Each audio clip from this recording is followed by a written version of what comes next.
সুপ্রিয় শিক্ষার্থী বন্ধুরা, আলোচনা করছি ফররুখ আহমেদ রচিত বৃষ্টি কবিতা। বৃষ্টি বৃষ্টি নিয়ে কিছু কথা এখানে লিখেছি। যে বৃষ্টি কবিতা মুহূর্তের কবিতা কাব্যের অন্তর্গত। বৃষ্টি মাটিতে প্রাণ স্পন্দন নিয়ে আসে। বৃষ্টি হচ্ছে প্রকৃতির প্রাণ। সহজ কথা, বৃষ্টি যদি না হয় মাটি শুকিয়ে যায়, মরুভূমি হয়ে যায়, প্রাণ থাকে না। আর যখন বৃষ্টি নামে তখন মাটিতে প্রাণ সৃষ্টি হয়। বৃষ্টি হলো মাটির রসায়ন। বৃষ্টি হচ্ছে মাটির জন্য পরম ভালোবাসা। বৃষ্টি না হলে জমি শুকিয়ে যায়, মাটি ফেটে চৌচির হয়ে যায়। আর সেই শুকনো মাটিতে বৃষ্টি নেমে আসে পরম ভালোবাসা হয়ে। তো এই বৃষ্টি কবিতা গুরুত্বপূর্ণ কবিতা। আমি আগে কবি পরিচিতিটা দাগিয়ে দিই, একটু তাড়াতাড়ি লিখে নাও, দাগিয়ে নাও। কবি পরিচিতি: ফররুখ আহমদ 1918 সালে 10 জুন মাগুরা জেলার মাঝাইল গ্রামে জন্মগ্রহণ করেন। দাগ দাও। এরপরে উনি 2-3টা বাক্য পরে একটু লিখে নাও। 1947 থেকে 1972 সাল পর্যন্ত ঢাকা বেতারে স্টাফ রাইটার পদে নিয়োজিত ছিলেন। আর এখন যে লাইনটা বলবে এটা খুবই গুরুত্বপূর্ণ, তোমাদের অবজেক্টিভ বা অন্যান্য পরীক্ষায় প্রশ্ন আসতে পারে। ইসলামী আদর্শ ও ঐতিহ্য তাকে কাব্য সৃষ্টিতে প্রেরণা জুগিয়েছে। দাগ দাও। তাহলে যদি বলে ইসলামী আদর্শ ও ঐতিহ্য কোন কবির কাব্য সৃষ্টিতে প্রেরণা জুগিয়েছে, উত্তর হবে ফররুখ আহমেদ। তার উল্লেখযোগ্য গ্রন্থ সাত সাগরের মাঝি, সিরাজুম মুনিরা, স্টার চেনা দাও, মুহূর্তের কবিতা। এই মুহূর্তের কবিতা এটা হচ্ছে একটা কবিতার বই, আর এই বইটা থেকেই বৃষ্টি কবিতাটা নেওয়া হয়েছে। পাখির বাসা। এরপরে 1974 সালের 19 অক্টোবর তিনি পরলোক গমন করেন। 1974 সালে 19 অক্টোবর তিনি পরলোক গমন করেন। তো আমরা এখন টেক্সটে যাই। বৃষ্টি এলো, বহু প্রতীক্ষিত বৃষ্টি। স্টার চেনা দাও, প্রতীক্ষিত বৃষ্টি। তাহলে বৃষ্টিটাকে কি বলা হয়েছে? প্রতীক্ষিত। খেয়াল করো, মেইন শব্দ হচ্ছে প্রতীক্ষা, আর প্রতীক্ষা থেকে শব্দটা আসছে কি? প্রতীক্ষিত। প্রতীক্ষিত, প্রতীক্ষা আর অপেক্ষা দুটোর মধ্যে পার্থক্য আছে। এখন তুমি যদি বলো যে স্যার প্রতীক্ষা অর্থ কি? অপেক্ষা। অনেক অপেক্ষার পরে বৃষ্টি নেমেছে, কিন্তু অপেক্ষা আর প্রতীক্ষা দুটার মধ্যে আবেগগত, অনুভূতিগত পার্থক্য আছে। অনেক চাওয়ার পরে, অনেক ধৈর্যের পরে যখন কোনো কিছু অর্জন হয় সেটার নাম প্রতীক্ষা। অনেক ধৈর্য, অনেক চাওয়া, অনেক সহনশীলতার পরে তুমি যেটা অর্জন করবা সেটা হচ্ছে প্রতীক্ষা। তো কৃষকেরা প্রতীক্ষা করে, গভীর প্রতীক্ষা করে, গভীর অপেক্ষা করে কিসের জন্য? বৃষ্টির জন্য। কারণ বৃষ্টি না হলে জমি, ফসলের মাঠ ফেটে চৌচির হয়ে যায়। আর শুকনো মাঠ, এটা কৃষকদের জন্য অভিশাপ। কৃষকদের দরকার বৃষ্টি, আর বৃষ্টি মাটির বুকে প্রাণ নিয়ে আসে। তাহলে বহু প্রতীক্ষিত বৃষ্টি। তাহলে বৃষ্টিটা কেমন? বহু প্রতীক্ষিত। বহু প্রতীক্ষার পরে বৃষ্টি নেমেছে, অনেক অপেক্ষার পরে বৃষ্টি নেমেছে। আর প্রতীক্ষিত, এই যে বহু প্রতীক্ষিত, এটা একটু লিখো, এটা বিশেষণ পদ। এটা কোন পদ বলো তো? বিশেষণ পদ। বিশেষণের ইংরেজি কি? অ্যাডজেক্টিভ। বিশেষণ অর্থ কি? বৈশিষ্ট্য। বিশেষণ অর্থ কি বলো? বৈশিষ্ট্য। এই বৃষ্টিটার বৈশিষ্ট্য কি? প্রতীক্ষিত। আর বিশেষণ তোমরা কিভাবে বের করবে? কেমন প্রশ্ন করলে যদি উত্তর পাও তাহলে ওটা বৈশিষ্ট্য, আর বৈশিষ্ট্য মানে ওইটা বিশেষণ। এখন আমি যদি বলি কেমন বৃষ্টি? বহু প্রতীক্ষিত বৃষ্টি। অর্থাৎ অনেক প্রতীক্ষার পরে, অনেক অপেক্ষার পরে তুমি আসলে। বুঝতে কি পারছো? এই তুমিটাকে বৃষ্টি। এটা মানুষও হতে পারে। গভীর প্রতীক্ষার পর, গভীর অপেক্ষার পর তুমি অপেক্ষা করতে করতে তোমার পা থেকে শিকড় গজিয়েছে, তুমি হয়ে গেছো গাছ, আর অনেক অপেক্ষার পর অবশেষে কি তুমি আসলে। এই অপেক্ষাটার নাম কি? প্রতীক্ষা। বুঝতে কি পারলা? তো কৃষকদের কাছে এই বৃষ্টির জন্য প্রতীক্ষা সেই প্রেমিক যেমন প্রেমিকার জন্য গভীর ধৈর্য নিয়ে, গভীর আগ্রহ নিয়ে প্রতীক্ষা করে কখন আসবে, কখন আসবে। কৃষকরাও এরকম প্রতীক্ষা করে। কৃষকদের সঙ্গে এই বৃষ্টির গভীর প্রেম। আর কৃষকদের জীবন হলো, কৃষকদের জীবন কি বলতো? কৃষকদের জীবন হচ্ছে ফসলের মাঠ। কারণ কৃষকরা তাদের জীবন ব্যয় করে দেয় ওই জমি থেকে ফসল ফলানোর জন্য, তাই না? কৃষকরা জমি থেকে কি ফলায়? ফসল ফলায়। আর সেই ফসল ফলানোর জন্য কি দরকার? বৃষ্টি। আমার কথা কি বুঝতে পারছো? যদি জমি হয় কৃষকদের জীবন, ফসলের মাঠ, ফসলের জমি যদি হয় কৃষকদের জীবন, তাহলে কৃষকদের প্রেম হলো বৃষ্টি। আর সেই বৃষ্টি গভীর ধৈর্যের পরে, প্রতীক্ষার পরে নেমে এসেছে। পদ্মা মেঘনা, স্টার চিহ্ন দাও। পদ্মা মেঘনা। যদি বলে কয়টি নদীর উল্লেখ আছে? দুইটি, পদ্মা আর মেঘনা। দুপাশে আবাদি গ্রাম। আবাদি মানে ফসলি গ্রাম। যে যে গ্রামে যে গ্রামের চারপাশ দিয়ে ফসলি জমি আছে, তাহলে যে গ্রামের চারপাশ দিয়ে ফসলি জমি আছে, উর্বর জমি, সেই গ্রামটাকে বলা হয় আবাদি গ্রাম। বুঝতে পারছো? তাহলে আবাদি মানে যে জমি চাষাবাদ করা যায়। বৃষ্টি এলো পূবের হাওয়ায়, দাগ দাও, পূবের হাওয়ায়, স্টার চিহ্ন। অর্থাৎ বৃষ্টিটা পূর্ব দিক থেকে আসছে। তাহলে যদি তোমাদের পরীক্ষায় প্রশ্ন করে বৃষ্টি কোন দিকের হাওয়া এসেছে? পূবের হাওয়া। বিদগ্ধ আকাশ, স্টার চিহ্ন দাও, বিদগ্ধ। আর আকাশের উপর স্টার চিহ্ন। এই বলো তো। আচ্ছা, আগে একটু বুঝাইনি। বিদগ্ধ, দগ্ধ শব্দের অর্থ কি জানো? দগ্ধ শব্দের অর্থ পুড়ে যাওয়া, পুড়ে যাওয়া। আর বিদগ্ধ ভীষণভাবে পুড়ে যাওয়া। বিদগ্ধ অর্থ কি? ভীষণভাবে পুড়ে যাওয়া। যদি বৃষ্টি না হয় তাহলে জমি শুকিয়ে যায় না, ফসল শুকিয়ে যায় না, মরুভূমি হয়ে যায়। আর এটাকে বলা হয়েছে বিদগ্ধ। এখন প্রশ্ন হচ্ছে বিদগ্ধ আকাশ, তাহলে বলো তো বিদগ্ধ কি বিশেষণ না? কেমন আকাশ? বিদগ্ধ আকাশ। আচ্ছা, আকাশটা বুঝলাম, বৃষ্টি না হলে সূর্যের তাপে মাটি পুড়ে যায়, বৃষ্টি না হলে সূর্যের তাপে মাটি শুকিয়ে যায়। আকাশ কিভাবে পুড়িয়ে যায়? মাটি পুড়ে যায়, ফসল পুড়ে যায় বৃষ্টি না হলে, কিন্তু আকাশটা কিভাবে পুড়ে যায় বলো তো? কারণ সূর্যটা কোথায় থাকে? আকাশে। আর সূর্যের প্রচন্ড প্রচন্ড তাপে আকাশ যেন পুড়ে যায়। আর সেই পুড়ে যাওয়া আকাশ থেকে আগুন ঝরে ঝরে কোথায় পড়ে? মাটিতে। আর তখন মাটি পুড়ে যায়, ফসল পুড়ে যায়, মাটি শুকিয়ে যায়। এটাকে বলা হয়েছে বিদগ্ধ আকাশ। বিদগ্ধ আকাশ। মাঠ ঢেকে গেল কাজল ছায়ায়, দাগ দাও, মাঠ ঢেকে গেল কাজল ছায়ায়, স্টার চিহ্ন দাও। কাজল ছায়া, ছায়া মানে শ্যাডো। এই কাজল ছায়াটা কার জানো? মেঘের। হঠাৎ করে সেই প্রচন্ড উত্তপ্ত আকাশ। আচ্ছা, বৃষ্টি না হলে আকাশ উত্তপ্ত হয়ে যায়, বৃষ্টি না হলে আকাশ পুড়ে যায়, বৃষ্টি না হলে আকাশ পুড়ে যায়, মাটি পুড়ে যায়। আর উত্তপ্ত আকাশ থেকে আগুন ঝরে ঝরে পড়ে। হঠাৎ করে সেই পুড়ে যাওয়া আকাশে, উত্তপ্ত আকাশে হঠাৎ করেই মেঘ জড়ো হয়।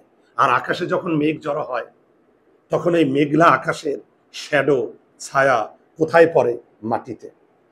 যেমন গাছের ছায়া মাটিতে পড়ে, আর আকাশে যখন মেঘ জড়ো হয় সেই মেঘলা আকাশের ছায়া নেমে আসে মাটিতে, ভালোবাসা হয়ে, ছায়া হয়ে।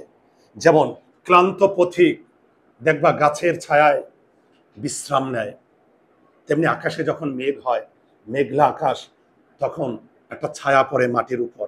এটাকে বলছে কাজল ছায়া। কাজল মানে কালো, চোখের কাজল। বিদ্যুৎ রূপসী পরি মেঘে মেঘে হয়েছে শহর, স্টার চিহ্ন দাও। বিদ্যুৎ রূপসী পরি, এই পুরোটা বিদ্যুৎ রূপসী পরি। এই বিদ্যুৎ মানে বিজলি। ওই যে মেঘলা আকাশে বিজলি চমকায় না, বিদ্যুৎ চমকায়। বিদ্যুৎ চমকায় কোন আকাশে জানো তো? মেঘলা আকাশে। মেঘলা আকাশে বিদ্যুৎ চমকায়, বিজলি চমকায়। আর পরী, পরী তো বুঝতেই পারছো, সুন্দরী, অপ্সরা, স্বর্গের পরী, আকাশের পরীরা। রূপসী মানে সুন্দরী, রূপসী মানে কি? সুন্দরী। এদিকে কালো মেঘের আড়াল দিয়ে, কালো মেঘের ভিতরে যখন বিদ্যুৎ চমকায়, এই বিদ্যুৎ কি? বিদ্যুৎ কি আলো না? বিদ্যুতের রংটা কি?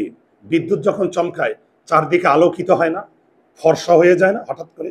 দেখবা কালো মেঘের আড়ালে যখন বিদ্যুৎ চমকায়, দেখবা একটা মনে হচ্ছে আগুন বের হচ্ছে, আগুনের ঝলক। আর এটাকে বলা হয়েছে, এই বিদ্যুৎ পরী, কালো মেঘের আড়ালে যে বিদ্যুৎটা চমকায়, এটাকে কবি বলেছেন সুন্দরী পরী।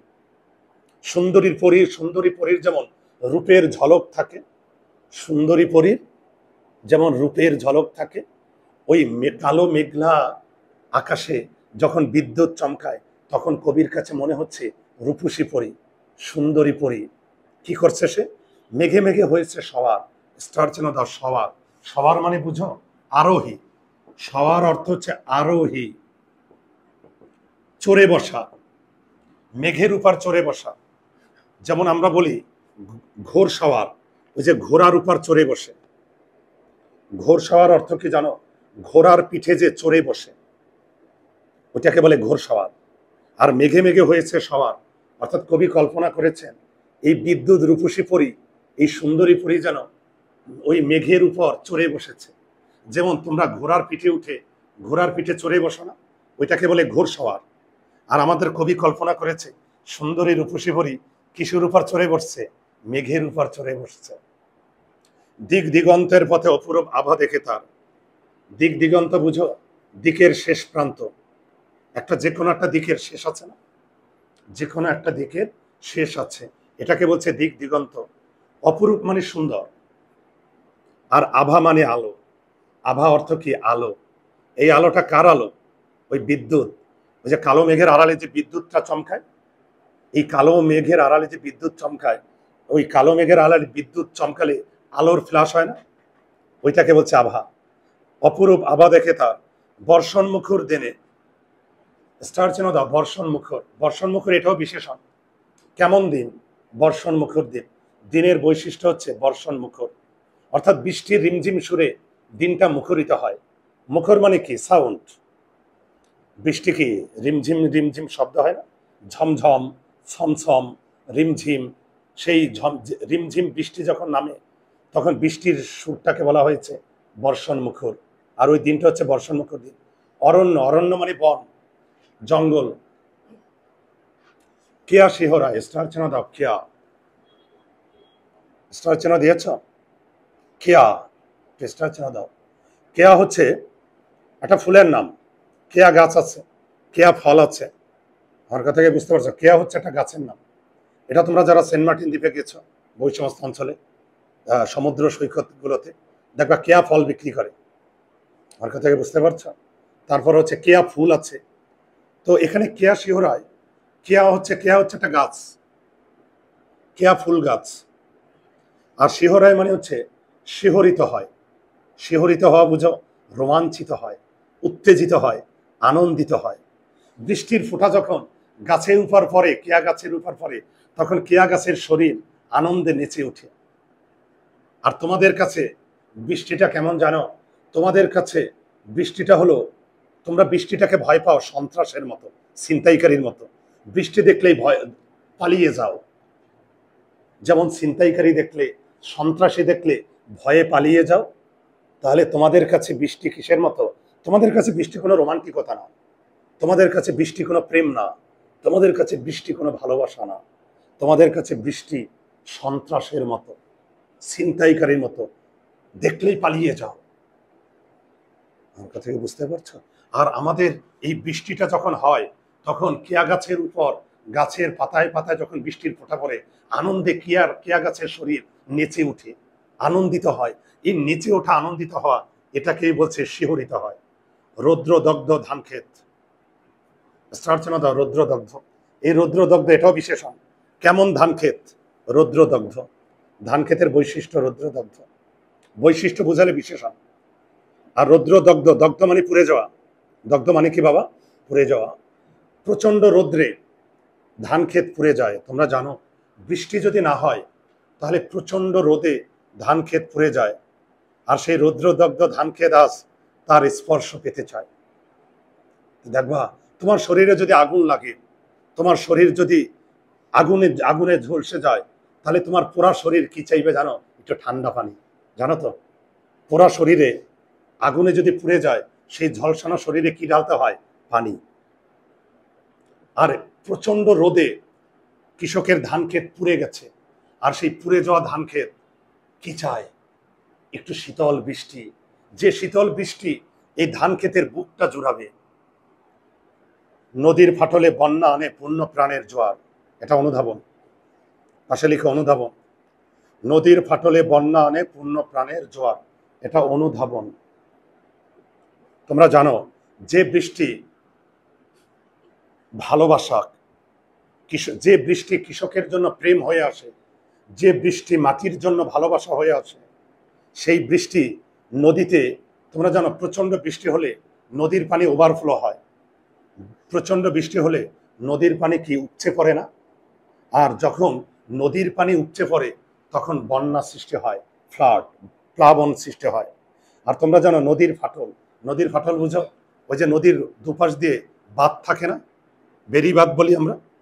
নদীর দুপাশে যে বাঁধ থাকে, নদীর যে তীর থাকে, নদীর যে কুল থাকে, প্রচন্ড বৃষ্টিতে নদীর পার ভেঙে বন্যা সৃষ্টি হয়। আর সেই বন্যা কি আনে? প্রাণের জোয়ার। বলতো কেন প্রাণের জোয়ার? কারণ নদীর পানি যখন বন্যা সৃষ্টি করে তখন নদীর পার ভেঙে যায়, নদীর আশপাশের গ্রাম বন্যায় ডুবে যায়। একসময় বন্যার পানি নেমে যায় না?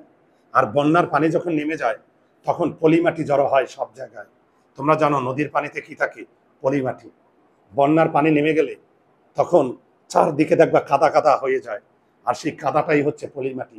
আর ওখান থেকে নতুন চারা গাছ জন্ম নেয়। আবার তুমি দেখবা বন্যার পানিতে কৃষকের ঘর ভেসে যায়, কিন্তু বন্যার পানি নেমে যাওয়ার পর আবার নতুন করে ঘর বাঁধে, নতুন করে ফসল ফলায়। এটাই তো নতুন প্রাণ। একদিকে ভাঙা, আর একদিকে কি? সৃষ্টি। একদিকে তো বন্যায় কৃষকের ক্ষতি হয়, বন্যায় কৃষকের ঘর বাড়ি ভেসে যায়, ফসল ভেসে যায়। কিন্তু জানো বন্যার পানি নেমে যাওয়ার পর কৃষক আবার নতুন প্রাণে জীবনের জন্য যুদ্ধ করে, নতুন চারা গাছ লাগায়, নতুন করে স্বপ্ন দেখে। রুগ্ন বৃদ্ধ ভিখারির রগটা হাতের মতো, এটা অনুধাবন। রুগ্ন বৃদ্ধ ভিখারির রগটা হাতের মতো। রুগ্ন মানে কি? অসুস্থ। আর বৃদ্ধ ভিখারির রগটা, রক্ত বুঝো? ওই যে আমাদের শরীরে যে রগ, শিরা উপশিরা, হাতের রগ। তোমরা কি জানো এদিকে বৃষ্টি না হলে, এদিকে খেয়াল করো, বৃষ্টি যদি না হয়, বৃষ্টি না হলে জমি ফেটে যায় না? আর ফেটে গেলে কি একটা দাগ হয় না? আমি ছবি আঁকতে পারি না, আমি বোঝানোর জন্য। দেখো বৃষ্টি যদি না হয় তাহলে দেখবা জমি ফেটে যায়, আর ফেটে গেলে কি হয়? দাগ হয়। দেখছো জমি ফেটে যাওয়া জমি? দেখছো? দেখো ফেটে গেছে চারদিকে। ঠিক এটাকে তুলনা করছে ওই বৃদ্ধ ভিখারি, যে বৃদ্ধ ভিখারি রোগা, খাবার পায় না, অসুস্থ ভিখারি, তার হাতের রগ যেমন জেগে উঠে, হাতের রগ, ওই বৃদ্ধ ভিখারি, রোগা বৃদ্ধ ভিখারির রগ ওটা হাতের সঙ্গে তুলনা করছে। হাতে যখন রগ ফুলে উঠে দেখবা দেখা যায় শরীরে। তাহলে দেখো রুগ্ন বৃদ্ধ ভিখারির রগ, রগের সঙ্গে তুলনা করছে ফেটে যাওয়া জমিকে। জমি যখন ফেটে যায় দেখবা দাগ হয়, আর সেই দাগটাকে তুলনা করছে রুগ্ন বৃদ্ধ ভিখারির হাতের সঙ্গে। রুক্ষ মাঠ, স্টার্চনদা, রুক্ষ। রুক্ষ মানে কি? নিস্তেজ, ইনঅ্যাক্টিভ, শুকনো মাঠ। রুক্ষ মাঠ মানে শুকনো মাঠ। এই যে দেখবা বৃষ্টি আসে, এই যে দেখবা শীত আসতেছে, শীতে দেখবা তোমাদের মানে শীতে মানুষের ত্বক শুকিয়ে যায়, তাই না? চামড়া শুকিয়ে যায়।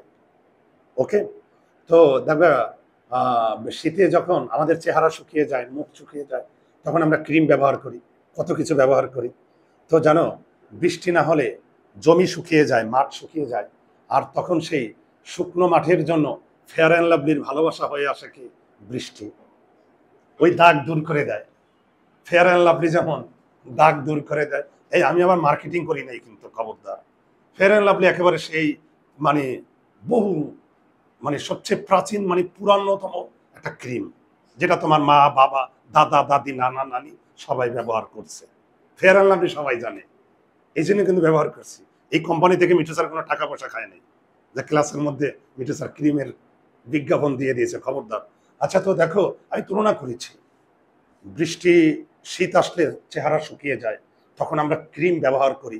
আর যদি বৃষ্টি না হয়, মাঠ শুকিয়ে যায়, আর শুকনো মাঠে সেই ফেয়ার অ্যান্ড লাভলির ভালোবাসা হয়ে নেমে আসে বৃষ্টি, দাগ দূর করে দেয়, দাগ দূর করে দেয়, জমির দাগ ফেটে যাওয়া চিহ্ন দূর করে দেয়। আচ্ছা, রুক্ষ মাঠ আসমান শুনে সেই বর্ষণের সুর। বর্ষণের সুর বুঝো? বৃষ্টির সুর। বর্ষণের সুর মানে কি? বৃষ্টির সুর। বৃষ্টির একটা সুর আছে জানো তো? বৃষ্টি নিয়ে কত রোমান্টিক রোমান্টিক প্রেমের কবিতা লেখা হয়েছে। রিমঝিম রিমঝিম বৃষ্টি যখন ঝরে রে, তোমার কথা আমার তখন মনে পড়ে রে।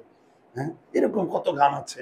তাহলে দেখো তো, এই যে রুক্ষ মাঠ, তখন বৃষ্টির সুর শুনে তৃষিত বনের সাথে জেগে ওঠে তৃষাতপ্ত মন। অনুধাবন দাও, তৃষিত বনের সঙ্গে জেগে ওঠে তৃষাতপ্ত মন, এটা অনুধাবন। তৃষিত বন বুঝো? তৃষ্ণার্ত, পিপাসা। বৃষ্টি যদি না হয় বন শুকিয়ে যায়। বন যেমন আমরা যদি পানি পান না করি, এই যে দেখো আমার এখন গলা শুকিয়ে গেছে, আমার গলা কি শুকিয়ে গেছে, আমার এই শুকনো গলার জন্য কি দরকার? পানি, শুধু পানি দরকার। আমি চাঁদের আলো পান করলে আমার গলা দূর হবে? ভালোবাসা পান করলে আমার গলা শুকাবে? শুকাবে না। এই গলা শুকানোর জন্য আমার কি দরকার? পানি। আবার এটাও আর বিজ্ঞাপন না, কিন্তু সমস্যা আছে। হ্যাঁ, এই জন্য আমি লোগোটা ঢেকে নিচ্ছি। হ্যাঁ না, কেন ছিড়বো? এটা সৌন্দর্য তো। তুমি তো ফুল বাগানে ফুল দেখলে ছিঁড়ে ফেললো, এখন আমি এটা ছিঁড়ে ফেললে হবে?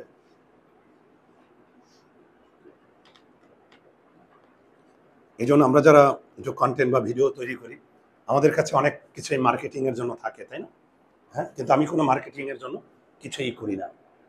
ওকে, তো আমি একটু দেখালাম, আসলে এটা অভিনয় ছিল না আমার, এটা সত্যি। আমি তোমাদের এতক্ষণ ধরে বোঝাচ্ছি, শব্দ বের করছি, আমার গলা শুকিয়ে যাচ্ছিল। তো আমার শুকনো গলার তৃষ্ণা দূর করেছে কি দিয়ে? পানি পান করে। বৃষ্টি না হলে অরণ্য শুকিয়ে যায়, গাছগাছালি শুকিয়ে যায়, আর তখন বৃষ্টি আসে কি? ভালোবাসা হয়ে। বৃষ্টি আসে তৃষ্ণা দূর করার জন্য। বৃষ্টি কিসের জন্য আসে? তৃষ্ণা দূর করার জন্য। তাহলে আর জেগে ওঠে তৃষাতপ্ত মন। তৃষাতপ্ত বুঝো? এই তৃষা মানে তৃষ্ণা, পিপাসা, আর তপ্ত মানে বুঝো? গরম। বাবা, তপ্ত মানে গরম, আর তৃষা মানে পিপাসা। তো দেখবা প্রচন্ড গরমে আমাদের পিপাসা লাগে, প্রচন্ড গরমে কি হয়? পিপাসা লাগে। তো যদি বৃষ্টি না হয়, দেখবা মানুষের মনও তৃষ্ণার্ত হয়ে যায়। মানুষের মন কি হয়? তৃষ্ণার্ত হয়ে যায়। আর তখন সেই তৃষ্ণার্ত মন একটু পিপাসার জন্য, একটু ভালোবাসার জন্য বৃষ্টি চায়। তো বৃষ্টি যে শুধু অরণ্য গাছপালা চায়, কৃষকের জমি চায় সেটা না। একটু বৃষ্টির ছোঁয়াকে কারা চায়? মানুষও চায়। ওই তৃষ্ণার্ত মন, তৃষ্ণার্ত বন, তারাও বৃষ্টির ছোঁয়া চায়। পাড়ি দিতে চায় বহু পথ প্রান্তর বন্ধুর। স্টার যেন প্রান্তর। প্রান্তর মানে কি? একটা দিকের প্রান্ত, শেষ প্রান্ত, একটা দিকের শেষ প্রান্ত। আর বন্ধুর অর্থ কি জানো? উঁচু নিচু পথ। বন্ধুর অর্থ উঁচু নিচু পথ। যদি তুমি হও বন্ধু, তবে বন্ধুর সঙ্গে পাড়ি দাও বন্ধুর পথ। বুঝতে পারছ? বন্ধু সেই যে বন্ধুর জন্য উঁচু নিচু পথ পাড়ি দিতে পারে। তাহলে বন্ধুর অর্থ কি? উঁচু নিচু পথ। তো এইখানে একটা খুব রোমান্টিক বিষয় আছে বাবা। আমাদের কবি এই যে দুইটা লাইন দিলেন, তৃষিত বনের সাথে জেগে ওঠে তৃষাতপ্ত মন। তৃষাতপ্ত মন, ওকে। এই তৃষাতপ্ত মনটা কি জানো? রোমান্টিক মন। বৃষ্টি আসলেই ওই প্রেমিকের রোমান্টিক মনটা ছটফট করে, রোমান্টিক হয়ে যায়। সে ভিজতে চায়, সে মনে মনে গান গায়। ভিজতে ভালো লাগে, গাইতে ভালো লাগে, কত কিছু ভালো লাগে রোমান্টিক মনে। বুঝতে পারছো? আর তখন এই বৃষ্টির দিনে তার মনটা এলোমেলো পথে পাড়ি দিতে চায়, উঁচু নিচু পথ পাড়ি দিতে চায়। বৃষ্টি মানুষের মনটাকে রোমান্টিক করে দেয়, বৃষ্টি মানুষের মনটাকে উতালা করে দেয়। আর তখন ওই উতালা রোমান্টিক মন পাড়ি দিতে চায় উঁচু নিচু পথ, বন্ধুর পথ, উঁচু নিচু পথ পাড়ি দিতে চায়। শুধু আসলে কি একটা জিনিস মনে রাখবা, বৃষ্টি তো আমরা আমাদের ধর্মে বলি বৃষ্টি হচ্ছে আল্লাহর রহমত। আমরা কি বলি? বৃষ্টি আল্লাহর রহমত, তাই না? কিন্তু আল্লাহর প্রতিটা জিনিসেই মানুষের জন্য রহমত হয়ে আসে যতক্ষণ পর্যন্ত মানুষ আল্লাহর পথে থাকে। তো এখানেও দেখো, যেখানে আবার এই বৃষ্টির দিনে মানুষের মন রোমান্টিক হয়, উতলা হয়, সে ভিজতে চায়, তাই না? বৃষ্টির সময় যেখানে বিস্তৃত দিন পড়ে আছে নিঃসঙ্গ নির্জন, স্টার চেনা দাও, বিস্তৃত দিন। বিস্তৃত দিন বুঝো, অতীত স্মৃতি, অতীত দিন। স্মৃতি মানে যার স্মরণ করে দেয়, তাহলে বিস্তৃত দিন মানে অতীত দিন, অতীতের সেই রোমান্টিক দিনগুলো পড়ে আছে নিঃসঙ্গ নির্জন। আমাদের কবি এই লাইনগুলো বলছে, তাহলে আমি মিঠু স্যারের ব্যাখ্যা দিলে কোনো সমস্যা আছে? কবি কি কি লিখছে দেখছো? যেখানে বিস্তৃত দিন পড়ে আছে নিঃসঙ্গ নির্জন। নিঃসঙ্গ মানে কি? যার কেউ নাই, অসহায়। এক সময় ছিল, এখন কোনো সঙ্গী নাই, এখন সে লনলি ফিল করছে। আর নির্জন, জানো, বৃষ্টি মানুষকে অতীত স্মৃতি মনে করিয়ে দেয়। আজ তুমি নাই, কিন্তু বৃষ্টি আছে। সেই বিরোহী প্রেমিক, ওই বিরোহী দুঃখী প্রেমিকের কাছে বৃষ্টি কোনো রোমান্টিক সুর না। ওই দুঃখী প্রেমিকের কাছে বৃষ্টি হলো স্যাড সং, বিরহের গান।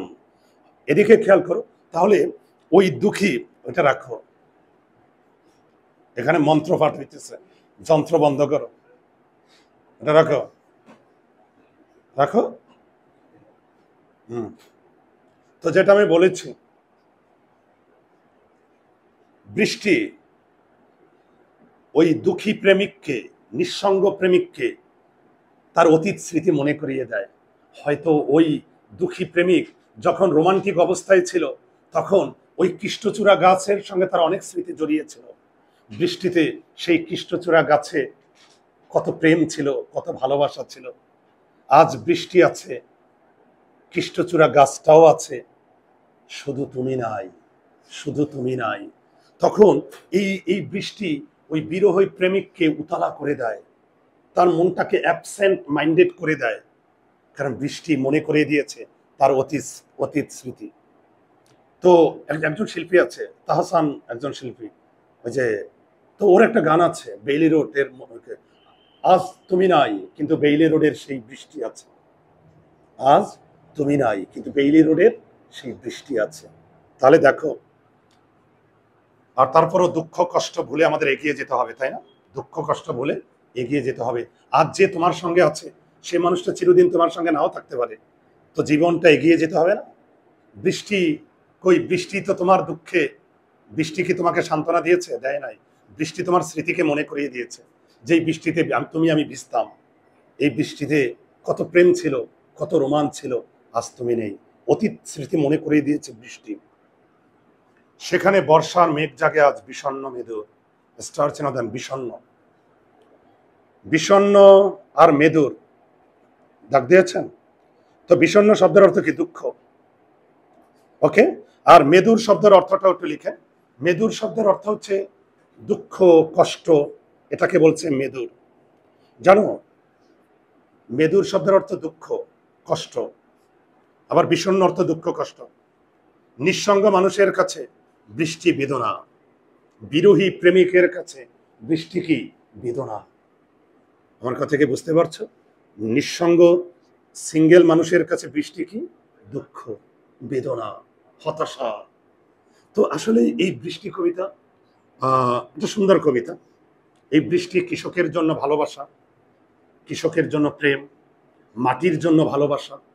এই বৃষ্টি প্রকৃতির মাঝে প্রাণ নিয়ে আসে, মাটির ফসল ফলায়। আবার এই বৃষ্টি মানুষের মনটাকেও উতলা করে দেয়, রোমান্টিক করে দেয়। আর মানুষ মানেই তো তার একটা স্মৃতি থাকবে, মানুষ মানেই তো তার একটা গল্প থাকবে, মানুষ মানেই তো তার একটা জীবন থাকবে। সে অতীতকেও মনে করে দেয় বৃষ্টি। শব্দার্থ টিকা, বিদ্যুৎ রূপসী পরি, দাগ দাও। বিদ্যুতের চমকানো অনুযায়ী সুন্দরী পরীর সঙ্গে তুলনা করা হয়েছে। সবার অর্থ দাগ দাও। এরপরে তৃষা তপ্ত অর্থদগ্ধ বিষণ্ণ মেদুর। পাঠ পরিচিতি। বৃষ্টি কবিতাটি ফরুক আহমেদের মুহূর্তের কবিতা কাব্য থেকে সংকলিত হয়েছে। স্টার চিহ্ন দাও, মুহূর্তের কবিতা। এরপরে দাগ দাও, কৃষিপ্রধান বাংলার বহু প্রতীক্ষিত বৃষ্টি নিয়ে কবিতাটি লিখিত। দাগ দাও, প্রকৃতিতে বর্ষা আসে প্রাণ স্পন্দন নিয়ে। দাগ দাও। এরপরে শেষের দিকে কয়েকটা লাইন দাগ দাও। দেখো আমি যে কবিতার লাইনগুলো বলছি, শেষে 3-4টা লাইন। তার মনে পড়ে সুখময় অতীত, পুরানো স্মৃতি, আর সে ভালো লাগার আলপনা আঁকে মনে মনে। আসলে পুরানো স্মৃতি, সব পুরানো স্মৃতি কি ভালো লাগার কাজ করে? সব পুরনো স্মৃতি ভালো লাগা না। অনেক পুরনো স্মৃতি আছে দুঃখ জাগালিয়া। এ বৃষ্টি কখনো বিষণ্ণ করে মন, একাকী জীবনে বাড়ায় বিরহ। এই একাকী জীবনটার নাম কি? Single life. কেউ নাই, বৃষ্টি আছে। আর ওইদিকে ফেসবুকে বৃষ্টি রোমান্টিক রোমান্টিক ডুয়েট ছবি দিতেছে, খিচুড়ি ছবি দিতেছে। ওইটা দেখে সিঙ্গেল লাইফে আরো কি দুঃখ বাড়ে, যাহারে আজ আমার কেউ নাই, তাই না? তাহলে দেখো, সুতরাং বৃষ্টি শুধু প্রাকৃতিক ঘটনা বা প্রাকৃতিক পালাবদলের নিয়ামক নয়। নিয়ামক মানে উপাদান, উপকরণ। নিয়ামক অর্থ কি? উপকরণ। এর সঙ্গে ব্যক্তির জীবনও কতটা সম্পৃক্ত। সম্পৃক্ত মানে কানেক্টেড। সম্পৃক্ত মানে কি? কানেক্টেড। তারই কাব্যরূপ কবিতায় ফুটে উঠেছে। তোমাদের কোনো প্রশ্ন আছে? বৃষ্টি কবিতার প্রতিটা লাইন বুঝতে পারছো? সবাই বুঝতে পারছো? কারো কোনো সমস্যা নেই? ওকে।